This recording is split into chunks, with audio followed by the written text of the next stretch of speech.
Hello welcome to Hiremath ಕುಟುಂಬ YouTube channel. ಬನ್ನಿ ಇವತ್ತು ನಾನು ನಿಮಗೆ ಹೇಳ್ಕೊಡ್ತೀನಿ ಕಡಲೆಕಾಯಿ ಬೀಜ ಯೂಸ್ ಮಾಡಿಕೊಂಡು ಕಡಲೆಕಾಯಿ ಬೀಜ ಸಾರು ಹೇಗೆ ಮಾಡೋದು ಅಂತ. ನೋಡಿ, ಕಡಲೆಕಾಯಿ ಬೀಜ ಸಾರನ್ನ ನಾವು ದೋಸೆಗೆ ತಿನ್ಬೋದು, ಚಪಾತಿಗೆ ತಿನ್ಬೋದು, ತುಂಬ ಚೆನ್ನಾಗಿರುತ್ತೆ. ಇವತ್ತು ನಾನು ನಿಮ್ಗೆ ಹೇಗೆ ಮಾಡೋದು ಅಂತ ಹೇಳ್ಕೊಡ್ತೀನಿ. ನೋಡಿ, ಈ ಥರ ಸ್ವಲ್ಪ ಕಡಲೆಕಾಯಿ ಬೀಜನ ಒಂದು ಕಡಾಯಿಗೆ ಹಾಕ್ಕೊಂಡು ಈ ಥರ ಫ್ರೈ ಮಾಡ್ಕೋಬೇಕು. ಎಲ್ಲಿ ತನಕ ಫ್ರೈ ಮಾಡಬೇಕು ಅಂದರೆ ಅದ್ರ ಸಿಪ್ಪೆ ಬಿಚ್ಕೋಬೇಕು, ಅಲ್ಲಿ ತನಕ ಫ್ರೈ ಮಾಡ್ಕೋಬೇಕು. ನೋಡಿ, ಈ ಥರ ಸಿಪ್ಪೆ ನಿಧಾನಕ್ಕೆ ಬಿಟ್ಕೋತಾ ಇದೆ. ಈಗ ಸ್ಟವ್ನ ಆಫ್ ಮಾಡಿ ಇದನ್ನು ಸಿಪ್ಪೆ ಬಿಡಿಸ್ಕೋಬೇಕು. ನೋಡಿ, ಈ ಥರ ನಾನು ಬಿಡಿಸ್ಕೊಂಡಿದ್ದೀನಿ. ಸಿಪ್ಪೆ ಬಿಡಿಸ್ಕೊಂಡು ಅದನ್ನು ಒಂದು ಮಿಕ್ಸಿ ಜಾರ್ಗೆ ಹಾಕ್ಕೊಂಡು ಗ್ರೈಂಡ್ ಮಾಡ್ಕೋಬೇಕು. ಗ್ರೈಂಡ್ ಮಾಡ್ಕೊಳ್ಳೋಕೆ ಮುಂಚೆ ಅದಕ್ಕೆ ಒಂದು ಸ್ವಲ್ಪ ಹಸಿಮೆಣಸಿನ್ಕಾಯಿ, ಒಂದು ಸ್ವಲ್ಪ ಜೀರಿಗೆ, ಒಂದು ಸ್ವಲ್ಪ ಕೊತ್ತಂಬರಿ ಸಹಿತ ಹಾಕ್ಕೋಬೋದು ನೀವು ರುಬ್ಬಕ್ಕೆ. ಇಲ್ಲಾಂದರೆ ನೀವು ಸಾಂಬಾರಿಗೆ ಹಾಕ್ಕೋಬೋದು. ಒಂದು ಸ್ವಲ್ಪ ನೀರನ್ನು ಹಾಕಿ ರುಬ್ಕೋಬೇಕು.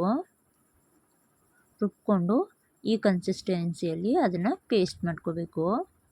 ನಂತರ ಇನ್ನೊಂದು ಪಾತ್ರೆಯಲ್ಲಿ ಒಂದು ಸ್ವಲ್ಪ ಒಗ್ಗರಣೆಗೆ ಎಷ್ಟು ಬೇಕೋ ಅಷ್ಟು ಎಣ್ಣೆನ ಹಾಕ್ಕೊಂಡು ಅದಕ್ಕೆ ಸ್ವಲ್ಪ ಸಾಸಿವೆ, ನೋಡಿ ಎಣ್ಣೆ ಕಾಯೋ ತನಕ ಬಿಟ್ಟು ನಂತರ ಅದಕ್ಕೊಂದು ಸ್ವಲ್ಪ ಸಾಸಿವೆ ಹಾಕಿದ ನಂತರ ಸಾಸಿವೆ ಚಟಪಟ ಅನ್ನುವಾಗ ನಾವು ಅದಕ್ಕೆ ಒಂದು ಸ್ವಲ್ಪ ನೋಡಿ ಈ ಥರ ಈರುಳ್ಳಿ ಕರಿಬೇವನ್ನ ಹಾಕ್ಕೋಬೇಕು. ಒಂದು ಟೊಮ್ಯಾಟೊ ಹಾಕ್ಕೊಳ್ಳಿ, ಜಾಸ್ತಿ ಟೊಮ್ಯಾಟೊ ಹಾಕ್ಕೋಬೇಡಿ, ಚೆನ್ನಾಗಿರಲ್ಲ. ಇದನ್ನು ಸ್ವಲ್ಪ ಫ್ರೈ ಮಾಡ್ಕೊಳ್ಳಿ, ಟೊಮ್ಯಾಟೊ ಬೇಯೋ ತನಕ ಫ್ರೈ ಮಾಡ್ಕೋಬೇಕು.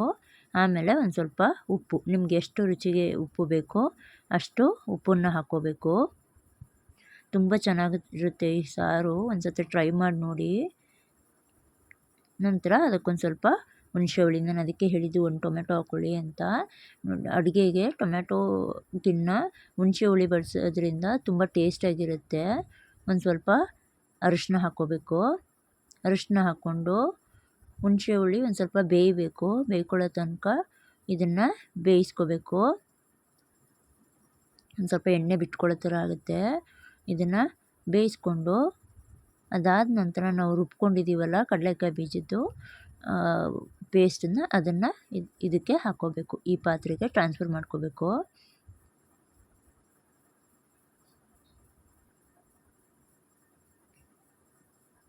ಈ ಥರ ನೀಟಾಗಿ ನೀರು ಹಾಕ್ಕೊಂಡು ಜಾರನ್ನ ತೊಳ್ಕೊಂಡು ಆ ನೀರನ್ನ ಸಹಿತ ನೀವು ಹಾಕ್ಕೋಬೋದು ಸಾಂಬಾರಿಗೆ.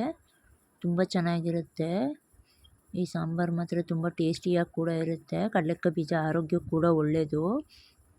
ನೋಡಿ, ನಿಮ್ಮ ಕನ್ಸಿಸ್ಟೆನ್ಸಿಗೆ ಎಷ್ಟು ನೀರು ಬೇಕು ಸಾಂಬಾರಿಗೆ ಅಷ್ಟು ನೀರನ್ನು ಹಾಕ್ಕೋಬೇಕು ನೀವು.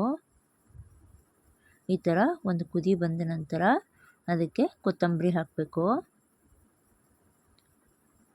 ಇದನ್ನು ನೀವು ಚಪಾತಿಗೂ ತಿನ್ಬೋದು, ದೋಸೆಗೆ ತಿನ್ಬೋದು, ಅನ್ನಕ್ಕೂ ತಿನ್ಬೋದು, ತುಂಬ ಚೆನ್ನಾಗಿರುತ್ತೆ.